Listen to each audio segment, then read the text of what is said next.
morning, everyone. Welcome to Breakfast by the Bay.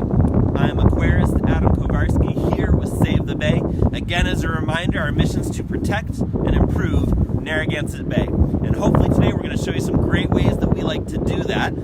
Right now, we're standing kind of in an interesting spot. We're here at Easton's Beach. And today we're going to be learning about something called a sand dune and beach grass. And the first thing I want to do is take a look at our lovely sand dune that's right next to us.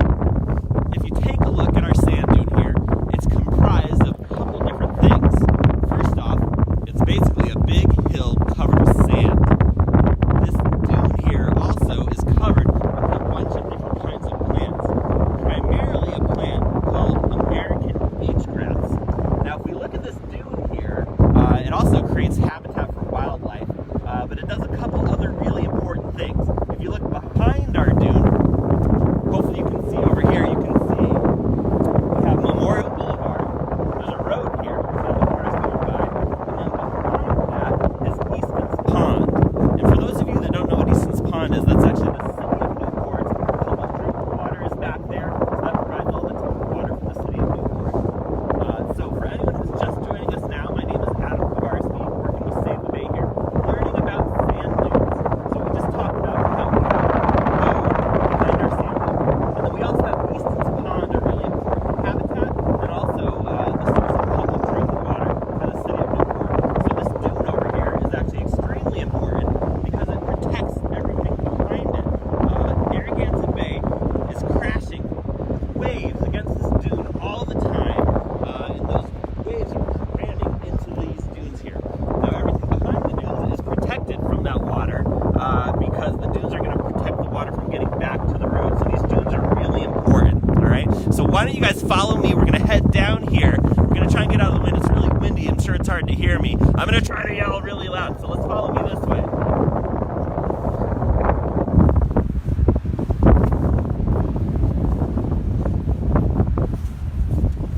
All right, guys, right over here. So let's take a look at my little drawing here, see how good we can do here. Are you guys close enough? Do you need to come closer? All right, awesome. So what we were just looking at, here's a little drawing of it, all right? So we have the beautiful sun. We're here at Easton's Beach. And then right here is Narragansett Bay, all right? So why don't we take a look and just show them Narragansett Bay one more time. So there's Narragansett Bay right there, with all those beautiful waves. And then if we take a look at this, we have our drawings of our dunes. Our first set of dunes here are what we call the foredune. The foredune is the very first dune in a set of dunes that's going to meet the water. That's the first set of dunes that's going to be protecting everything behind it. Behind the foredune is what we call the back dune. That's the back end of the dune here where there's a lot of sand and plants growing, creates really good habitat, really good at capturing things as well. And again, the grass we're talking about here is called American beach grass, growing all over these dunes here. Another really important thing to take a look at is something called the rack line. So for those of you that don't know what a rack line is the area on the beach that most recently had the tides deposit a whole bunch of things. So if you ever go to a beach and you look along the beach and you see just a big line of stuff kind of deposited on the beach, that's called the rack line. And that's where all the water has brought all this stuff and kind of hanging out there. Now, if we look over here, we have Memorial Boulevard, Easton's Pond. These are the things that the dune is protecting back there as well, along with protecting habitat. Now, one thing to keep in mind, where we are here right now, this all actually used to be a sand dune. There was no parking lot here, there was no road, and it was a giant habitat for wildlife. This was a long time ago, and since then there's been a lot of changes. There's been a big increase in human population. We put roads in and parking lots, and that's removed a lot of the dune habitat. Also, different things have happened, like climate change, and one thing that happens with climate change, it creates a lot of storms and big weather events. And for those of you that can remember back that far, back in 2012 was Hurricane Sandy. During Hurricane Sandy, we actually lost big portions of our dunes due to waves and erosion. This big storm came through, tore out lots of our sand dunes. One thing that happens with climate change is you actually get a lot more storms and violent weather events. So after these big chunks of dune were removed, we were like, all right guys, it's time for Save the Bay to step in and do some hopefully some really good work and try and fix some stuff here.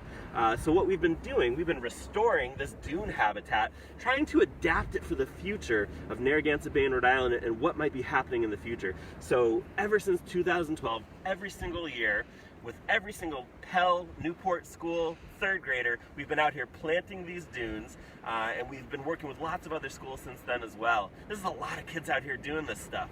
This year, since we obviously can't be out here, I'm going to do it for you today, show you how we do this. This should be pretty fun. But I'd like to give a big shout out to anyone from Pell and anyone from Meadowbrook Elementary School, because we were supposed to be planting those grasses this year, but we're going to do it today and you guys can learn what you were going to do on your field trip. So if we're ready here, oh actually, one more thing I'd love to show you guys about. It's a process called saltation, okay? So I'm going to draw it right over here. So when we go out into our dune, I'm going to draw our little dune here, we're going to plant our grasses, all right? I'm not much of an artist, but here's our grasses, okay? So we're gonna plant our grasses, and then over time, what's gonna happen is wind is gonna blow this way, on towards the dune. And as it blows this way, it's actually gonna pick up a whole bunch of sand, all right? So the sand blowing towards the grass actually hits the grass. And when it hits the grass, it then falls down to the base of the grass and starts to collect. That's called saltation, all right? So it keeps collecting these sands, and it makes the dune bigger over time, and over time gets larger and larger. And we've actually seen this process of saltation happening here at Easton's Beach every single year. The dune is getting bigger, and it's just doing a great job. So why don't we head on down to our grasses here. I'm gonna talk a little bit more about why dunes are important and show you how to plant one. All right this way, guys. Beautiful. Adam, we do have a question. Sure. Lexi wants to know how come sand dunes protect the parking lot and the road. So very on topic. Yeah, that's great. So if you take a look at the bay right here, it's full of water. We have waves and all kinds of wave energy bringing all of this water up here. So that water comes up every day, twice a day, with something called the tides. And as the water gets higher, it gets closer and closer to the road, the drinking water, the parking lot, all right? And if you build a big sand dune, you can see the dune right here. It kind of acts like a barrier, a wall. A dune is extremely good at absorbing things like water, but also absorbing energy. So as the wave hits the dune, it disperses that energy throughout the dune, and it just kind of wiggles, you know? And it can take that energy, and anything behind it is nice and protected from all of that wave energy. Really important to protect the roads so we can keep moving on these roads, but also to protect that drinking water back there, because a whole bunch of Narragansett Bay water in the drinking water might not taste so good. All right, good question, Lexi. Let's keep going. All right, you can actually see right here, this is that beautiful rack line I was talking about, where you can see all kinds of stuff with deposits. And if you look on this side here, this is the Dune project. One of our areas. We have a bunch of different spots on Easton's Beach, but this is one of the areas we've been working on. This is actually where we first started in 2012. And you can see how much it's grown. It goes on and on all the way down to the end of the wall there, and we think it's just looking great. It's spring right now, all the grasses are coming up, and it's just looking beautiful. All right, so right over here,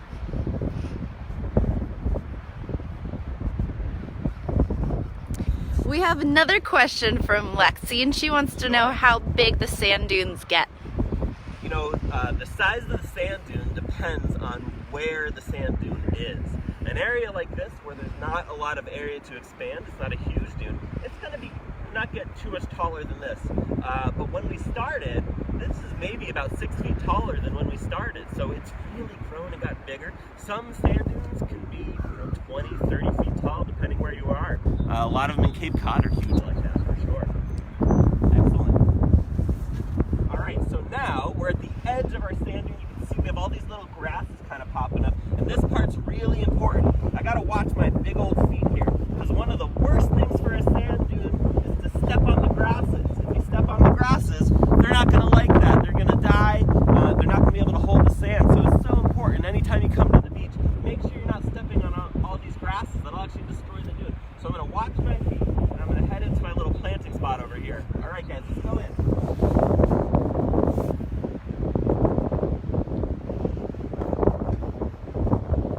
All right, I'm all set up here. I got my tools. right, guys, so earlier today, Jess, my camera lady here, and I came out and we planted a grass just to kind of get started. So you can see right here, this one right here, this is the one we planted earlier this morning. So hopefully by the end of this, my next one will look just as good as that one. Now all of these grasses that we have, we actually grow them here at Easton's Beach. We have a little nursery plot over near the building where we grow all the grasses, and we use a lot of these grasses to plant our dunes here. So you can see I got my first one here, and the first thing I'm going to do, I'm going to take my shovel, because this is about how far away we like to plant them, maybe 8 to 12 inches. Make a little mark here. All right, and you don't want to ever plant the grasses too close to each other because they'll compete for space, for light, for resources. We really want to spread them out so they're getting space to grow and do what they need to do. All right, so I'm going to dig my hole here. The hole doesn't need to be too deep, but it needs to be deep enough to where the grass isn't going to get washed out by the waves, and then also not so deep that it's going to get covered completely by sand and not be able to grow. So about the depth of the blade of my shovel seems to be about the right depth here. All right, so that looks pretty good to me. And I'm going to go in my bucket here and grab a grass. So Adam, we have a question from Janine, and Sure. she wants to know how much of the sand dunes has Save the Bay planted here on Easton's Beach. Oh, good question, Janine. Here, why don't we stand and take a look, because you can kind of see it from here, watching my feet. So if you look along here, I don't know if you guys can you see the fence that's in there? Yeah, we can. All right, so that fence we put in, that one was probably put in maybe 3 years ago. And behind that, maybe another 10 feet, was another fence we put in. You see where that sign is that says Dune Restoration Project? We put another fence in over there. All of those grasses in this entire area is stuff that we've put in. And this is just one of the sections here that we're working on. So this is a bunch of the area we've worked on, and it's just coming out great. Good question, Janine. All right, so let's take our little baby dune grass plant here, all right? So if you take a look here, you look down here, and it's got some pretty intense roots going on. These roots are called rhizomes. They act a little bit different than roots. They do absorb nutrition and water and things like that, but they also send off these little runners right here, okay? And this little runner here is gonna shoot out, come up, and turn into another grass, all right? Now looking at this, you might think it's just like a dead stick, but it's just dormant. It's been sleeping all winter long, basically hibernating, and it's ready to pop back out. So you can see the top here is bright green. It's ready to grow, all right? So super important to put the root side down, not the other side, right? We want to get the root side down in the hole here, all right? So I'm going to stick that down in the hole. Now I could let it lean like that, but that's not going to give it a really good chance. I want to make sure my grass is pointing straight up to the sky so it can be closer to the sun, all right? So I'm going to now hold it nice and steady right in place. I'm going to surround it by that soil, all the sand that I just took out. I'm going to ball up my fist, pat it down, make sure it's in there really, really good. And as I can continue to plant later, we're just going to keep putting each one shovel distance away, and then hopefully that'll work. And then over time, that saltation process will happen, the dune will get bigger, it'll keep growing, it'll sprout out every year, and hopefully we'll create some good habitat here for wildlife, some good barriers to protect the things that are behind it, and just a beautiful area for people in Newport to come and enjoy and protect with us. All right, guys, thank you so much. And if we don't have any questions here, do you have any more? We do. We have a couple questions. Another one from Lexi. She's asking all the great questions today. She says, how long does it take for sand dunes to form? So when we plant a plot from the very beginning, you're going to get a good amount of growth over the first season. After about another year, when it starts to grow again, you're going to start to get bigger and bigger dunes, and every year it's going to get a little bit bigger. I don't know if you guys can tell, it's actually raining right now, but this is great. Our plant is getting watered right now. This is going to really help it establish initially. That's awesome. Beautiful. And then we have a couple more questions. Sure. One is from Matthew, and he wants to know, where do we get the grasses to plant? So the grasses we get to plant from two different places. One place we get them is from our nursery plots here. So we actually grow our own grasses over by the building over here at Easton's Beach. And what we do is we dig out a bunch of the grasses in a big clump, just like this. We separate them, and then in our nursery we plant a bunch more, and then any of the extra ones we take out here to plant. And then whenever we need more than that to plant a large area, because we don't grow a ton of them here, we'll purchase them from different farmers that are local and grow the plants for us. Beautiful. Chris wants to know, do any animals use the dune grasses for a home? Yeah, absolutely. So one animal that really loves to use dunes for home is something called a piping plover. This is a bird that has been endangered in the past, things like that. But what they'll do is they'll make little nests all over the dunes with their eggs. And their eggs look like little rocks. They're really well camouflaged, and they migrate here every year. They lay their eggs, they hatch, they migrate with their young, they come back every year. They eat all kinds of things out of the bay, little crustaceans and stuff like that. So birds love dunes. You can find small mammals here, all kinds of insects, things like that, and snakes. Even certain kinds of frogs can live in sand dunes. All different kinds of wonderful life. Beautiful. And we have one last question. Back again with Lexi here. Yeah, thank you, Lexi. Sorry, rain is affecting my phone screen. Lexi wants to know, do the animals try to eat the grass while the dunes are forming? There's some animals that will try and eat the grasses a little bit. Maybe some deer, things like that that'll come out this way. But there's not too many things that are going to go for it. These guys are a natural native grass here, so there's not a ton of stuff that's really going to be trying to eat them. I guess we're crouching down here to get out of the wind a little bit. Beautiful. Okay, I lied. There's one last question. It's a good one. Yeah, I think we should answer it. So JJ wants to know if the grass drinks salt water or does it need just fresh water? That's a really great question. So what happens is there's a lot of salt water that comes in here to the grass, all right? And these grasses will absorb some of that salt water, but they're actually really good at extruding the salt out of their plant body. So they will take in the salt, they'll extrude it from their body. You can actually find it on the leaves a lot of time. And then that way, inside their body, they just get the fresh water, right? And they drink the rainwater as well. Good question. Beautiful. So we kind of answered this one before, but I don't want to ignore this lovely question. It's how tall can the grass get? So if you take a look over here, I'm going to walk over here. I'll point this out.